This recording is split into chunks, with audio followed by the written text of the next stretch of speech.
to me, he always will remain my 8-year-old brother. I still have this image of him being 8 years old.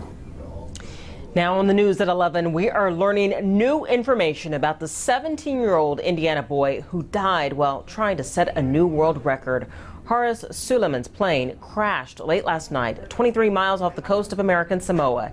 He and his father, Babar Suleiman, were on board nearing the end of their trip around the world. Family and friends had already been planning a welcome home party for the pair, who was expected to land in the United States on Saturday. But instead of receiving an update on the trip from their father and brother, as she had less than 24 hours before, Hiba Suleiman picked up her phone this morning to find out the plane had crashed. RTV6 reporter Katie Hines joins us live to explain. Katie.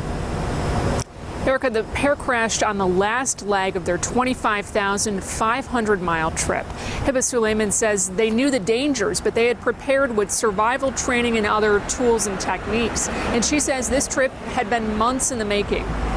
Photos and blog posts show a father and son on the trip of a lifetime. This satellite image is a stark contrast. It is a tragedy of immense proportion. Babar and Horace had been using a satellite communicator to map their progress, a way for family and friends to follow. Notes show the last communication from the pair came in a little before 5 a.m. Eastern time. The plane on the runway at Pago Pago International Airport.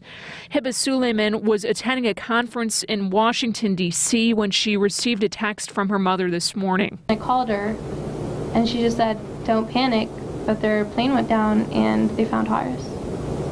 And nothing was going through my mind. I just didn't believe it. She talked to her father and brother yesterday by phone. Hiba says her dad didn't know how long he'd be in the Samoa because of the weather. Her father and brother took off later that night around 9:50 local time. If there was any indication that the weather wasn't good, he would stay an extra day. Horace flew the entire trip. He received his pilot's license last month, and his father has been flying for 7 years. The pair's last stop turned out to be one of their favorites. Another was Egypt, where they had the chance to ride camels and see the pyramids. This was a really good opportunity for them to do something that they both loved. They both loved to fly. They both, really wanted to travel. And it was a great opportunity for both of them. And they got to see the world. Tonight, family and friends are holding out hope, gathering in silence to pray that Babar is found alive. We're hoping my dad is alive and well. And we're going to keep praying until we have a definitive answer.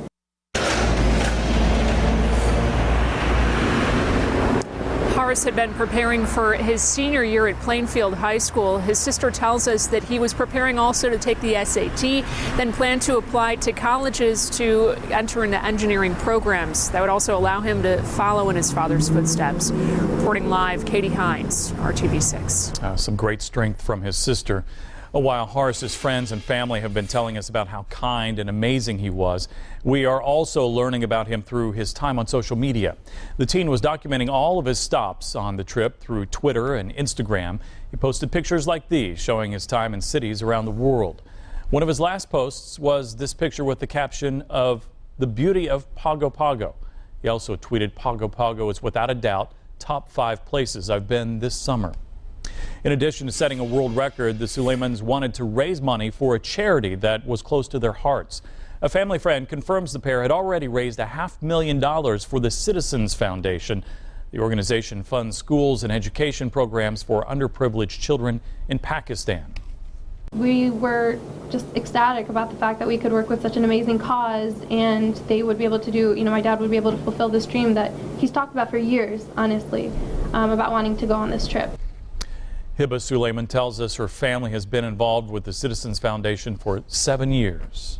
Right now, money is still coming in for the father and son's journey. Their GoFundMe page, set up to help pay for their round-the-world flight, is still getting donations at this hour. In fact, since the crash, more than $600 has been donated.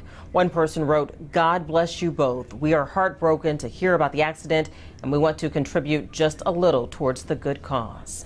And all new at 11, while this is Horace's first time in the news, it is not his father's. In 2008, Babar Suleiman was flying a plane that had engine problems due to the ice. He told us he was 7,000 feet in the air, and since he couldn't make it to the nearest airport, he decided to land on I-70 near Greenfield. We talked to him 6 years ago, and he told us it was a scary experience, but one that he had to stay level-headed for. I was scared after I got out of the plane. My knees shook really bad. After I touched down, the one in front came pretty close. I could see the guy's face in the rearview mirror. Tonight, the Coast Guard has recovered Horace's body, but his father is still missing. We'll keep you updated on this, and we'll have a full report tomorrow on Good Morning Indiana.